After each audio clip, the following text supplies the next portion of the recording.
आज आपको मैं क्लियर करता हूँ कि आप कितने भाग्यशाली हैं। बहुत सारे लोग कहते हैं ना कि मेरा नसीब खराब है, मेरे भाग्य में ऐसा नहीं, मेरे भाग्य में वैसा नहीं, मैं लकी नहीं हूँ, है ना बोलते। आज एक बहुत अच्छी बात बताता हूँ जिससे आपको पता लगेगा कि आप कितने भाग्यशाली हैं। रतलाम की कितनी पॉपुलेशन है? एक अंदाजन 5 लाख माने, ठीक है। 5 लाख लोगों की रेस लगे और अगर उसमें आप जीत के आते हैं तो अच्छी बात है, फर्स्ट आते हैं तो आप भाग्यशाली हुए या नहीं हुए। चलिए, इंदौर की पॉपुलेशन कितनी है? 50-40 लाख। 40 लाख लोगों की रेस लगे और उसमें आप फर्स्ट आते हैं तो आप भाग्यशाली हैं या नहीं? यस, हैं भाग्यशाली। और मुंबई की पॉपुलेशन कितनी है? 2 करोड़। चलिए मान लेते हैं कि 2 करोड़ लोगों की रेस लगे और उसमें भी आप फर्स्ट आ जाए तो क्या आप भाग्यशाली हैं? है ना? तो चलिए आज आपको एक बहुत अच्छा सूत्र बताता हूँ। आपको पता है आपका जन्म कैसे हुआ है? मेडिकल साइंस के बारे में अगर थोड़ा बहुत पता हो, 60 लाख से 1 करोड़ 20 लाख लोगों की रेस लगती है, उसमें एक स्पर्म जीतता है। पता है वो कौन है जो जीते? आप और मैं, ठीक है। जब 120 60 मिनिमम 60 लाख है और 1 करोड़ 20 लाख इतने स्पर्म की रेस लगती है और उसमें एक कोई जीत के आता है तो हम भाग्यशाली हुए कि नहीं? इतने लाख लोगों की रेस में जीत के आए तो कैसे हम अपने आप को मान सकते हैं कि हमें भाग्यशाली नहीं है, हमें ताकत नहीं है, हमें शक्ति नहीं है, हम कमजोर हैं? क्या मान सकते? नहीं ना। इतनी लंबी रेस जीत के आए तो कभी भी अपने आप को कमजोर ना आके आप बहुत भाग्यशाली हैं, तभी तो इस पृथ्वी पर आए। अदरवाइज आपका जन्म हो ही नहीं सकता था। क्या हो सकता था आपका जन्म?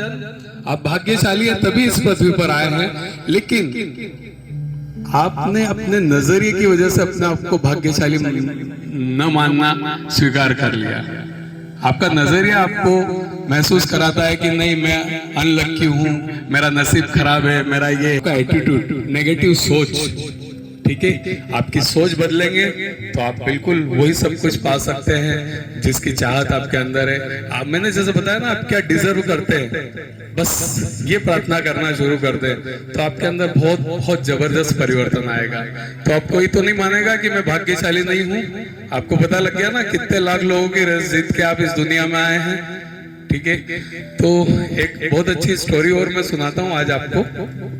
ये तो बात हुई है कि बहुत सारी 85-84 लाख योनियों के बाद मनुष्य का जन्म होता है और वो सब बातें हमने की थी। आज एक अच्छी स्टोरी और सुनाता हूँ मैं आपको कि बातों में शक्ति, किसी ने खूब कहा है कि बातों में शक्ति भगवान को भी पसंद न थी, इसलिए उसने जुबान में हड्डी नहीं दी, ठीक है। कहानी है एक ब्राह्मण देवता की। एक छोटे से गांव में वो रहते थे, बहुत भक्त थे भगवान के, बहुत बड़े भक्त थे। भगवान को भोग लगाए बिना वो कोई भी चीज नहीं खाते थे। घर में जो भी सामग्री आती, जो भी सामान आता, पहले भगवान को भोग लगाया जाता, उसके बाद ही घर परिवार के सब लोग उसको ग्रहण करते थे। पंडिताइन इस बात से बहुत नाराज थी कि क्या है ये, जब देखो जब भगवान भगवान भगवान भगवान कोई भोग लेते तो है नहीं और तुम हम लोगों को छोड़ के ना सबसे पहले भगवान को खिलाने चले जाते हो।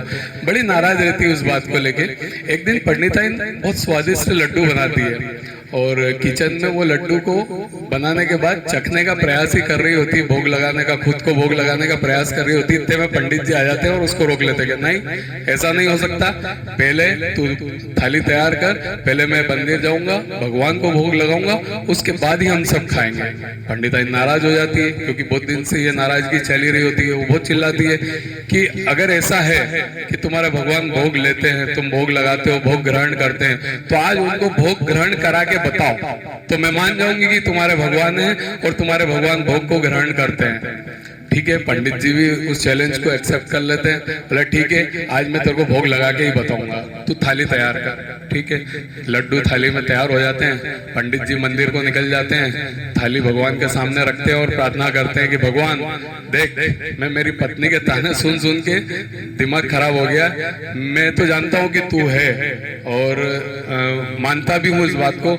आज तू किसी तरह बस भोग लगा ले और भोग को ग्रहण कर ले, हम जो लड्डू लेके आए हैं उसको ग्रहण कर ले और इन सबको चुप कर दे।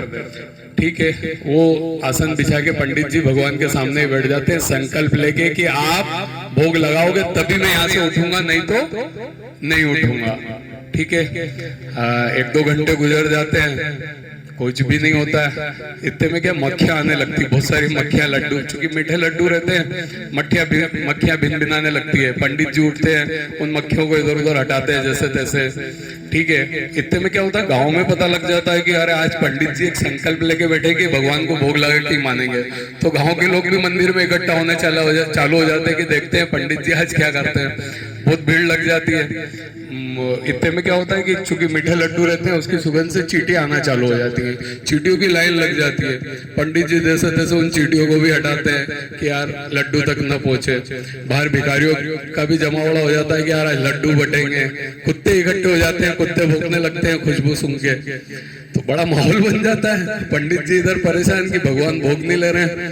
ठीक है, सुबह से शाम हो जाती है, पंडित जी बड़े नाराज होते हैं। इतने में क्या होता है, भिखारी जो बहुत देर से इंतजार कर रहे थे, एक भिखारी धीरे से मंदिर में चुपके से आता है और लड्डू पर हाथ मारने का प्रयास करता है। पंडित जी देख लेते हैं, उठ के उसको एक तमाचा मारते हैं कि मैं यहाँ सुबह से भगवान को भोग लगाने के लिए थाल तैयार करके बैठा हूँ और तुझे जल्दी है खाने की, चल यहाँ से। उसको भगा देते हैं चाटा मार के। रात हो जाती है, भगवान भोग नहीं लेते हैं। पंडित जी नाराज हो जाते हैं, थाल उठाते हैं, बाहर आते हैं, लड्डू को मिट्टी में फेंक देते हैं और घर चले जाते हैं। घर पत्नी तैयार थी ताने लेके। ठीक है, पत्नी ने जो ताने बरसाने चाहिए चालू किए कि आ गई समझ में। बहुत भक्ति करते थे, बहुत भक्ति भाव करते थे। ले लिया भगवान ने भोग, आपका स्वीकार कर लिया। ठीक है, जैसे तैसे ताने सुन के दोनों पति पत्नी सो जाते हैं। रात को सोते सोते पंडित जी के स्वप्न में भगवान आते हैं और भगवान कहते हैं कितने स्वादिष्ट थे यार तेरे लड्डू, पर तूने यार खाने में बहुत देर, मुझे खिलाने में बहुत देर कर दी। तो पंडित जी बोलते कैसे? अरे यार मैं तेरे लड्डू के चक्कर में कभी मच्छर बन के आया, मक्खी बन के आया, कभी चींटी बन के आया, कभी भिखारी बन के आया, पर तू पहचान ही नहीं पाया मुझको। और बाद में लड्डू दिए भी तेने तो मिट्टी में डाल दिए। तो तूने यार बिल्कुल ध्यान ही नहीं रखा और मुझे मिट्टी के लड्डू खाना पड़े। पंडित जी की आंख खुल जाती है और स्वप्न से जाग जाते हैं। उन्हें एहसास होता है उनके आसपास जितना भ्रम जीवन में चला आ रहा था वो सारा भ्रम खत्म हो जाता है और उन्हें एहसास होता है कि हर कण में, हर मनुष्य में भगवान है। कि कहते ना कि मुझ में राम, तुझ में राम, सब में राम समाया है। कर लो प्यार सभी से, इस दुनिया में कोई नहीं पराया है। इस कहानी से यही शिक्षा मिलती है कि लोग आपकी आस्था पे सवाल उठाएंगे, लेकिन आपको अडिग रहना है। अपने भगवान को आप मानते हैं, अच्छे भाव से मानिए। जहाँ भाव है वहाँ भगवान है। ठीक है, जैसा कि मैंने बताया था कि भगवान कैसे करूं मैं आपकी पूजा, कि कैसे करूं मैं आपकी पूजा, तो भगवान ने